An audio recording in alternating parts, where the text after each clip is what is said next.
Le nouveau président du Conseil supérieur de la communication a prêté serment ce 3 août après de nombreux mois de crise qui ont fortement secoué la maison. Mathias Tankwano et son équipe devront relever le défi de ramener le calme au CSC. Avant l'élection du vice-secrétaire général de l'UIT, l'Union internationale des télécommunications, prévue en novembre prochain, le candidat du Burkina poursuit sa quête de soutien. Brahima Sanou a été reçu en audience par le président Roch-Marc Christian Kaboré. Et puis, au Mali, on prépare le deuxième tour de l'élection présidentielle. Soumaïla Cissé, le challenger de Ibeka, qui conteste les résultats du premier tour, appelle à la vigilance et met en garde contre toute autre tentative de fraude. Pendant ce temps, le jeu des alliances a commencé. Les détails dans ce journal. Voilà pour le sommaire. Mesdames et messieurs, bonsoir et bienvenue à ce 19h30.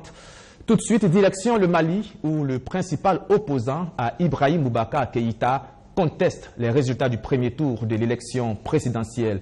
Soumaïla Cissé parle de fraude et de bourrage d'urnes et appelle à la vigilance pour le deuxième tour. Un deuxième tour qui a déjà commencé avec les tractations pour former des alliances. Djenebou Kanté Ndiaye, le seul candidat femme, appelle à voter pour Ibrahim Boubacar Keïta.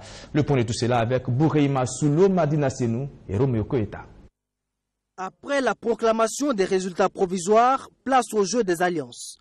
Avec 0,36% des voix, Djenebou Kanté Ndiaye, la seule femme candidate sur les 24, appelle à voter pour le président sortant. Je demande à tous les autres candidats d'accepter les résultats proclamés. Que tout le monde œuvre pour la paix dans notre pays. Il ne faut pas qu'on envie les autres pays. Notre pays reste notre bien commun. J'insiste, je demande aux autres de reconnaître les résultats. Que tout le monde fasse son choix en fonction de sa conviction et nous sortirons notre pays de la crise. Moi, Djenebou, j'appelle à voter pour Ibeka. De quoi compliquer la tâche au candidat Soumaïla Cissé. Dans une déclaration politique ce vendredi, le candidat qui prône le changement, l'alternance et la rupture rejette les résultats provisoires de l'élection présidentielle. Il ne reflète pas le vote des Maliens. Ils ne sont ni sincères ni crédibles, a-t-il martelé. Ce sont des résultats de la fraude, d'un bourrage honteux des urnes en faveur du président de la République sortant. Ils sont les fruits de grosses irrégularités et de violations délibérées de la loi électorale. Ce sont des résultats manipulés. Nous ne les accepterons pas. Nous ne les accepterons pas. Soumaïla Cissé appelle les autres candidats à la constitution d'un large front démocratique contre la fraude et pour l'alternance au Mali. Le président sortant Ibrahim Boubacar Keïta est arrivé en tête avec 41,42% des suffrages contre 17,8% pour son challenger. Le second tour est attendu pour le 12 août prochain.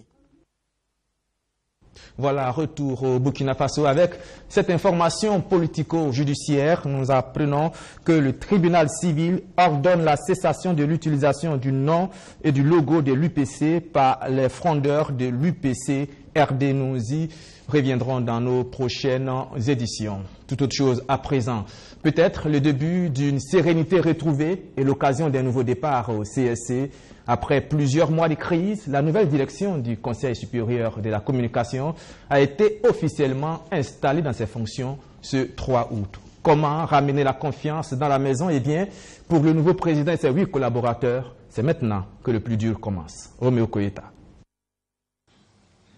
Je jure solennellement de bien et fidèlement remplir ma fonction de... Au moment où il récite ses phrases sacrées, Mathias Tankwano, nouveau président du CSC, Conseil supérieur de la communication, le sait. Sur ses épaules pèse un lourd fardeau. Avec son équipe, ils ont la responsabilité de remettre l'institution sur les rails. Le seul souci qui va nous animer, c'est comment redorer le blason de cette maison, qui doit être une maison commune. C'est vrai que quand on parle du Conseil supérieur de la communication, on ne voit que l'aspect régulation. Mais comme le président du Conseil constitutionnel vient de le rappeler, c'est un organe qui est aussi un organe de promotion de la liberté de la presse. Mais en plus de remettre l'ordre dans la maison, la nouvelle équipe doit d'ores et déjà travailler à gagner la confiance des organisations des médias, notamment l'AJB, l'Association des journalistes du Burkina, et le SYNATIC, le syndicat national des travailleurs de l'information et de la culture. Ces deux structures estiment avoir été exclues du processus de désignation des membres du CSC en violation des tests en vigueur. Par conséquent, elles se démarquent de ce nouveau collège. Nous leur demandons de nous accompagner. Que l'AJB et le SYNATIC viennent, nous allons discuter ensemble quels sont les points faibles. Que ce soit la loi organique, c'est bien, ce n'est pas nous qui votons les lois, mais que nous travaillons ensemble à voir quels sont les points à améliorer pour permettre que tout le monde se retrouve dans un organe. Je voudrais rassurer l'ensemble des confrères de la presse écrite, audiovisuelle, que nous sommes là pour les accompagner. Nous sommes là pour faire un travail simple de régulation, mais nous ne sommes pas véritablement là pour jouer aux gendarmes. Mais il n'y a pas que l'exclusion. L'AJB et le SYNATIC dénoncent aussi le fait que le président du Faso, après avoir nommé ses représentants, ait aussi nommé ceux des organisations professionnelles des médias, alors qu'il appartient à ces organisations professionnelles de désigner leurs propres représentants conformément aux tests. Ces associations de médias s'inquiètent donc d'une politisation de l'institution. Même sentiment chez les patrons de presse. Le Conseil supérieur de la communication étant en charge de la régulation de notre secteur d'activité, il y a un certain nombre de craintes parfois vis-à-vis de ce bureau. Cela a été énuméré, à savoir qu'il n'y a pas l'immixtion du politique dans la gestion de l'espace médiatique. Il y a des règles, il y a des lois. Nous souhaiterions que le CSC travaille à faire appliquer ces lois, à faire appliquer ces règles, mais qu'on s'en tienne uniquement à ces lois et règles qui ont été adoptées. L'installation officielle des 9 membres du Conseil supérieur de la communication ouvre ainsi la voie à un nouveau départ de l'institution, qui, on le sait, a été secouée par une longue crise, après que l'ancienne présidente ait eu des démêlés avec la justice, accusée notamment de malversation financière.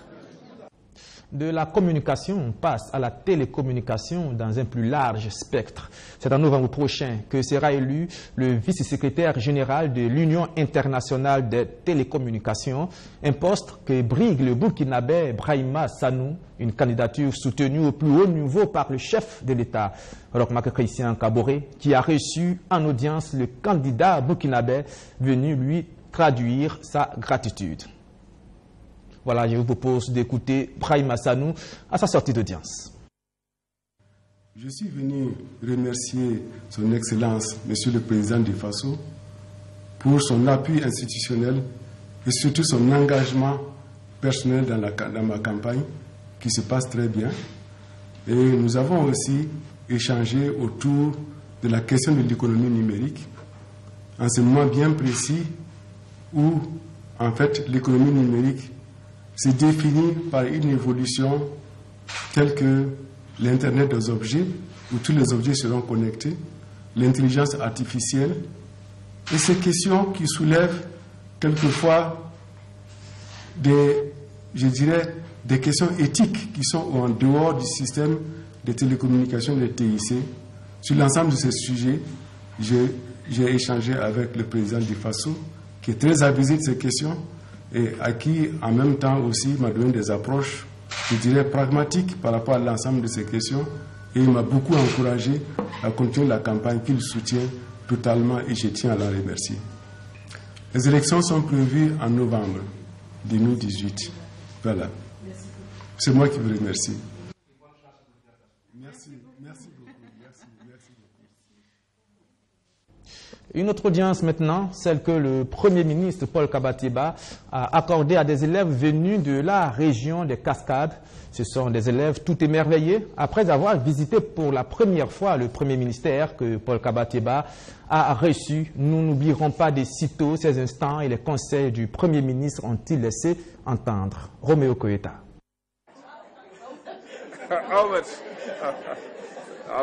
Le Premier ministre Paul Kabateba, plutôt détendu. Normal, puisque généralement autour de cette table, ce sont les syndicats qu'il rencontre pour des négociations. Mais cette fois-ci, il a en face de lui de jeunes scolaires venus de très loin pour satisfaire leur curiosité. Ces élèves de l'établissement Louis Gerbès de Banfora sont venus visiter le Premier ministère et comprendre son fonctionnement. Le Premier ministre donne des orientations et il coordonne. Et puis maintenant, quand on a un conseil des ministres, il participe donc à l'animation du Conseil des ministres avec le président. Mais c'est le président qui est le président du Conseil des ministres. Le Premier ministre, il est là pour coordonner le travail et pour orienter le travail et pour aider les ministres aussi préparer leurs dossiers qui vont venir en Conseil des ministres. Bon, les dossiers qui ne méritent pas de venir en Conseil des ministres pour prendre des décisions, le Premier ministre, comme il est chef de gouvernement, il prend les décisions à ce niveau. Ah bon? Bon, il faut bien travailler alors. Vous allez bien venir construire le Burkina Faso. L'ambiance est plutôt bon enfant. Les élèves sont enchantés à tel point que certains nourrissent l'ambition d'être un jour Premier ministre. Dans ce cas de figure, il n'y a donc pas mieux que le chef du gouvernement pour leur montrer la voie à suivre. Travailler beaucoup. Il faut savoir écouter. Et puis il faut aimer travailler. Et il faut aussi prendre, ça va prendre ses responsabilités quand il le faut. Voilà. Quand il faut prendre des décisions, il faut trancher. Voilà. Mais il faut écouter. Et puis il faut réfléchir. Parce que quand on est à la tête du gouvernement ou quand on est ministre, on ne doit pas se tromper. Après les conseils, place à la visite de l'institution. Les élèves ont pu découvrir de si près ce qu'ils avaient l'habitude de voir qu'à la télévision. Certains en profitent pour immortaliser ces moments. Même les encadreurs ne s'en privent pas.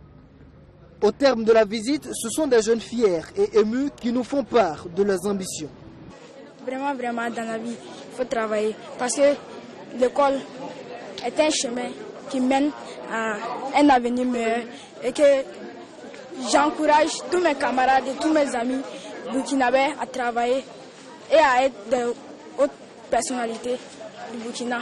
Pour qu'on puisse construire le Burkina comme la France, l'Amérique, etc. Oui, très satisfait, parce qu'on a été quand même reçus, comme tu veux dire, des grands, donc on est très satisfait. Nous sommes à Banfora. Banfora, c'est très loin de Ouagadougou.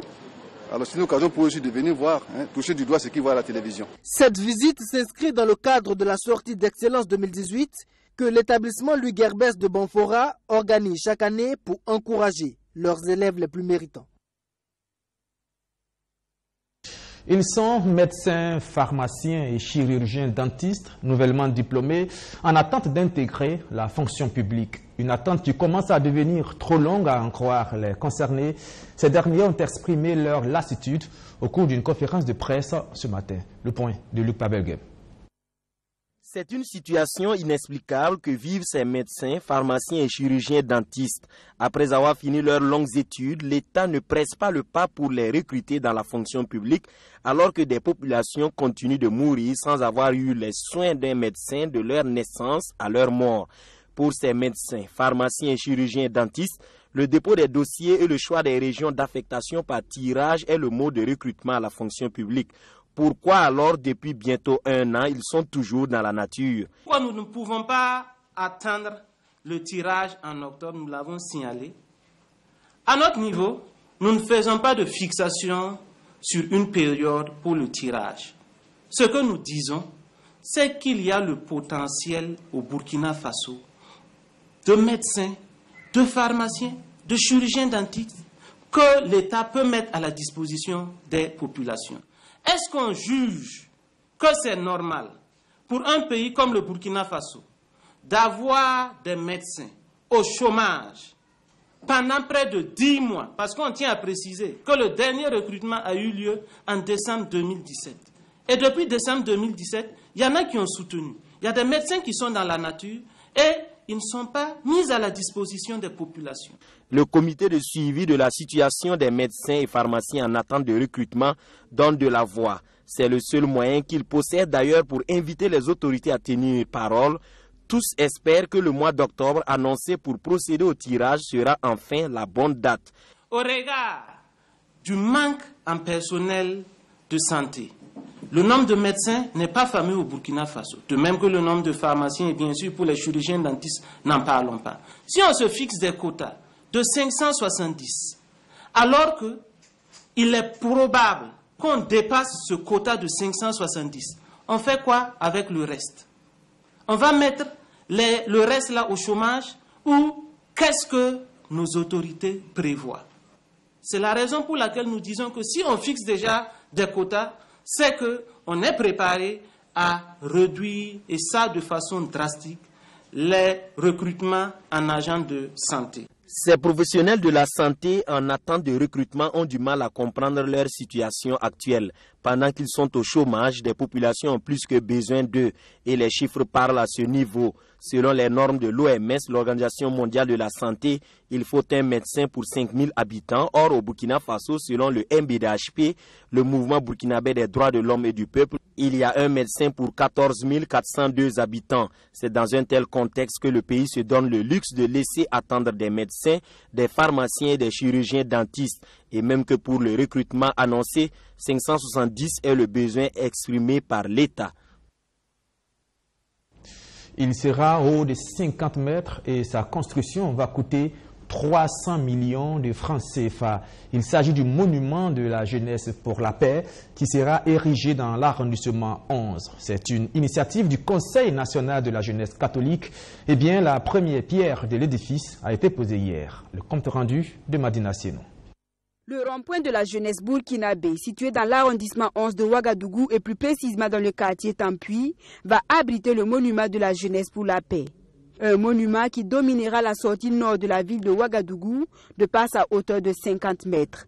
Une caractéristique du monument, sur la vue en 2D, on a essayé de représenter la carte du Burkina et c'est sur cette base en fait que tout le socle du monument se lève.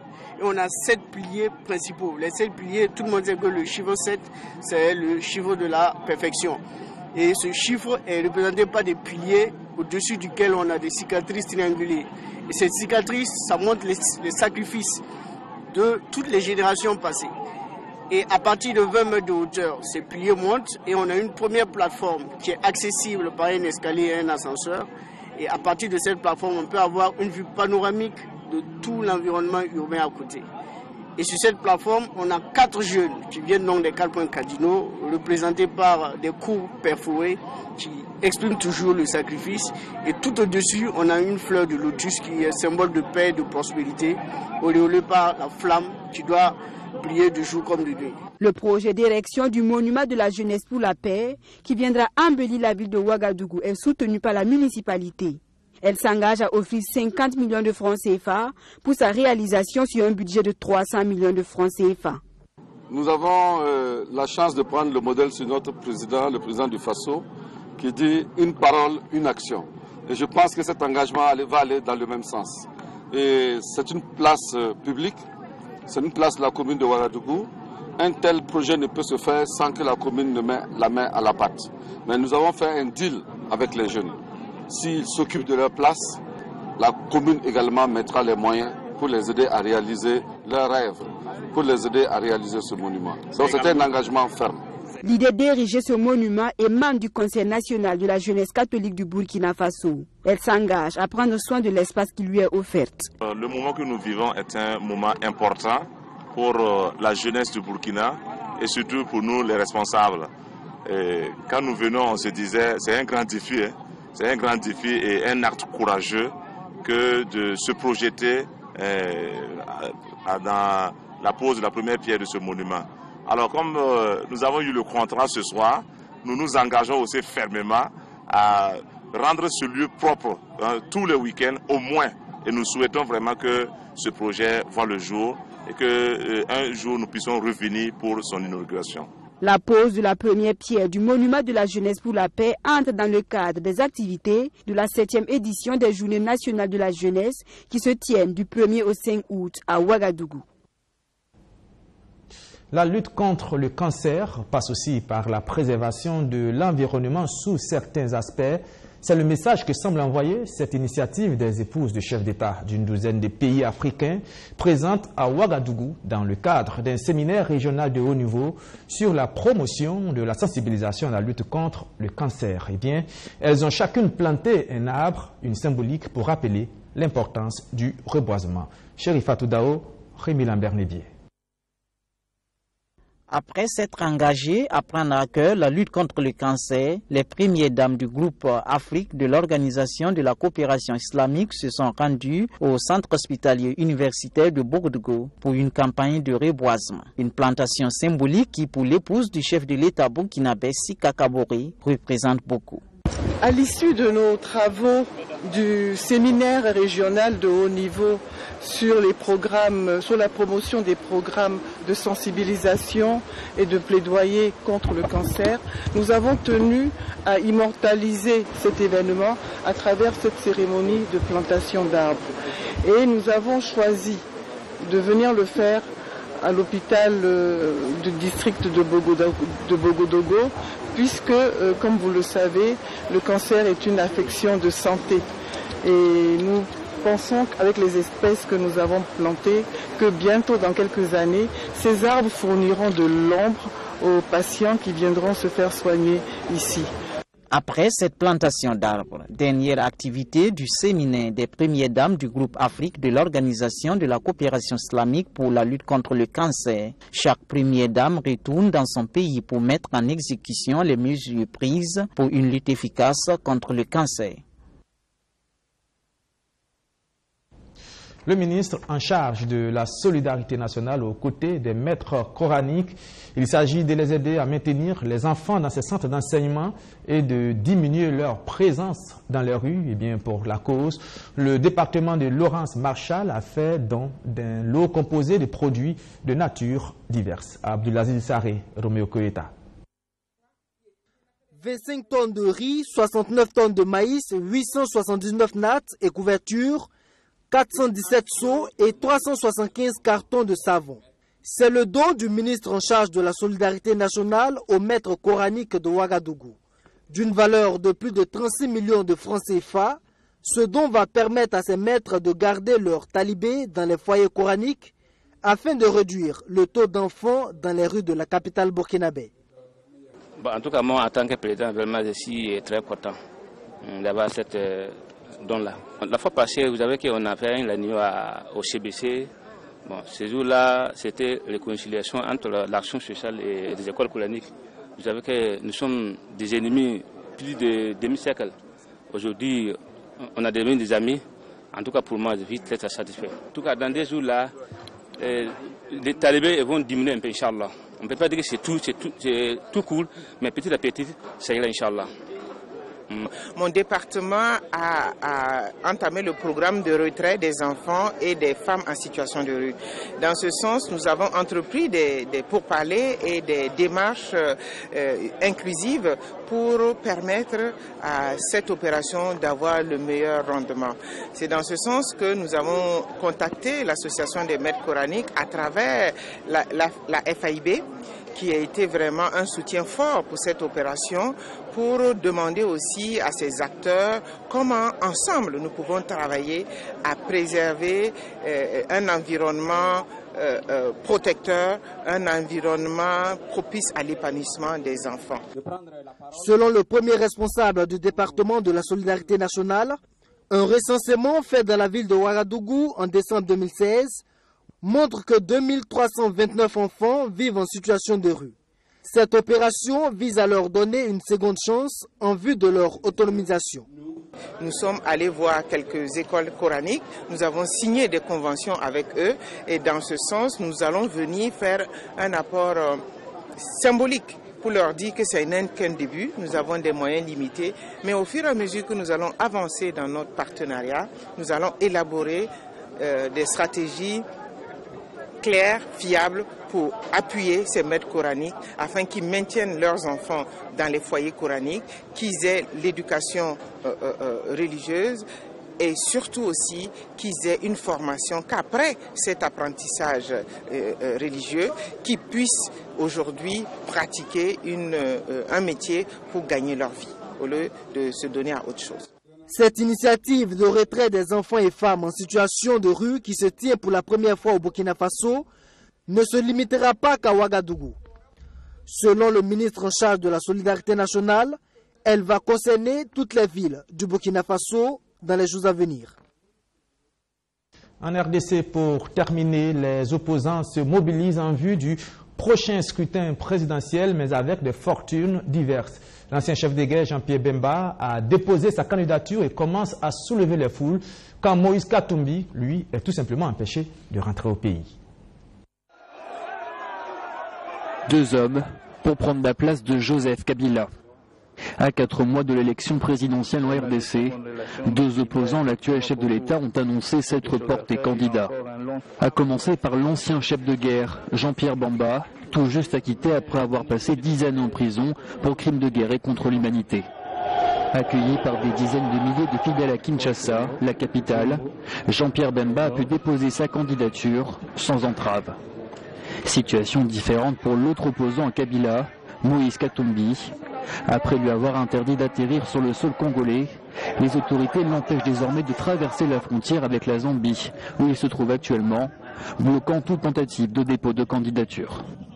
Après avoir dirigé le pays du Nord de fer pendant 17 ans, Joseph Kabila a été contraint par la Constitution de céder sa place il y a 2 ans, et malgré une prolongation validée par la Cour constitutionnelle.